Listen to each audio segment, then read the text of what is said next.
The hum of the engine was a constant companion as the starship drifted through the void of space. Captain Aidan Ryker leaned against the console of the command deck, staring out into the vast expanse. It had been a long journey, one that had taken them across galaxies, navigating through wormholes, past supernovas, and beyond the edge of known space. But today they were approaching the source of the greatest mystery in all of human history. The planet of the Zorathians. Aidan's mission was simple on paper: negotiate peace with an alien race that had a reputation for their power and arrogance. The Zorathians had been seen as an unyielding, war-hungry species, and the rumors about their queen were the stuff of legend. She was said to be more powerful than any human, with abilities far beyond anything Earth could hope to contend with. Approaching Zorathian space, the voice of Lieutenant Janice echoed through the bridge, pulling Aidan from his thoughts. "Shall we prepare to land, Captain?" Aidan straightened, his resolve hardening. "Yes. Set course for the capital. I'll be meeting with their queen." Janice hesitated, her voice barely above a whisper. "Captain, just be careful. We've heard the stories.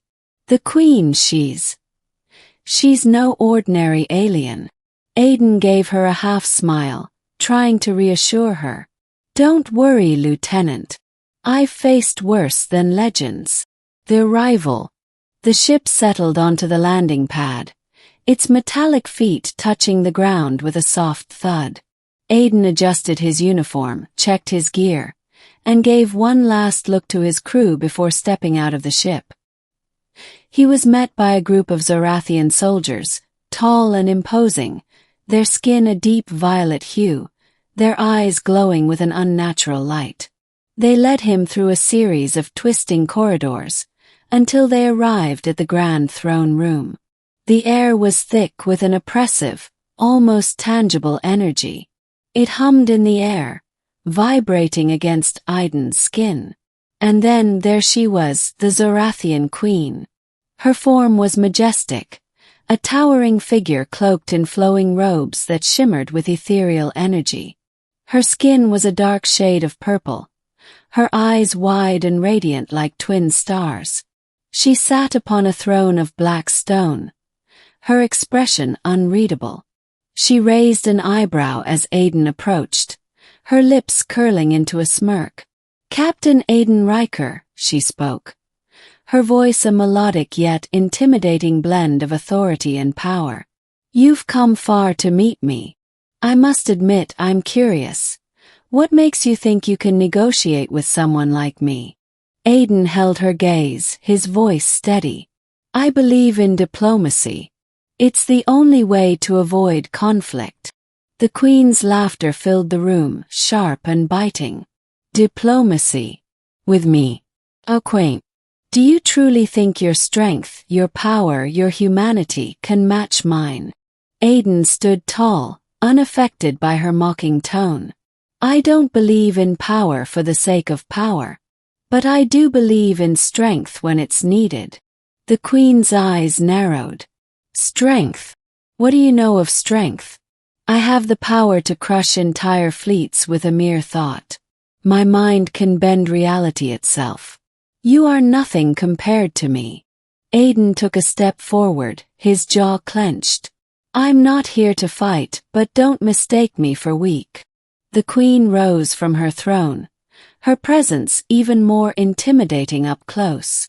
She was nearly twice his height, her power radiating like an unseen storm. She reached out, grasping his arm with a force that sent a shockwave through the room. "Prove it," she sneered. "Show me this so-called strength." Tess. Aidan didn't flinch, even as her grip tightened. He had known that the Queen's arrogance would test him, but he had a secret weapon. His own strength, enhanced by years of military training and the advanced exoskeleton built into his suit. He waited for the right moment. With a swift motion, he twisted his body, his muscles contracting in a way that sent a jolt of power through him. He gripped her wrist with his own hand, surprising her with his sudden counterforce. Then, without warning, Aidan lifted her. The Queen's eyes widened in shock as he effortlessly hoisted her off the ground, holding her in the air with one hand. You. The Queen stammered, struggling to break free, but Aidan's grip was unyielding. The air around them seemed to warp as she tried to channel her energy, but something was different. She couldn't overpower him. Not now. Not in this moment.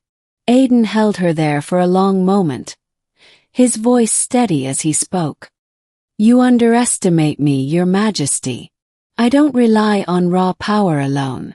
I rely on strength, the kind that comes from within, from conviction, from the will to protect those I care about. The Queen's expression shifted from one of fury to something resembling respect. She lowered her head slightly, a hint of recognition in her eyes. Aidan slowly lowered her back to the ground, releasing her wrist. You have impressed me, human, she said, her voice no longer mocking, but something else, curious, even intrigued. Perhaps there is more to your kind than I thought. The turning point. The room was silent for a long moment, the tension between them palpable. Aidan could feel the Queen's energy swirling around her, still potent and dangerous, but now tempered by the unexpected turn of events. I came here to offer peace, Aidan said. We can avoid war, Your Majesty. I can't promise that we can be equals, but we can find common ground. The Queen studied him carefully. You dare to challenge me, and yet you seek peace. Why? What is it that makes you think you can bridge the gap between us? Aidan's gaze softened. Because we are not so different. I may not have your power, but I have my own. And I believe that peace is worth fighting for, whether that fight is physical or through understanding. The Queen's lips quirked upward, a small smile playing at the corners of her mouth. I'll admit, you have a strength that I did not anticipate. Perhaps there is more to your species than just your fleeting lives and fragile bodies. Maybe you can teach me something after all. The conclusion. In the weeks that followed, Aidan and the Zorathian Queen worked together, forging an unexpected alliance. The negotiations were long and arduous, but in the end, a treaty was signed.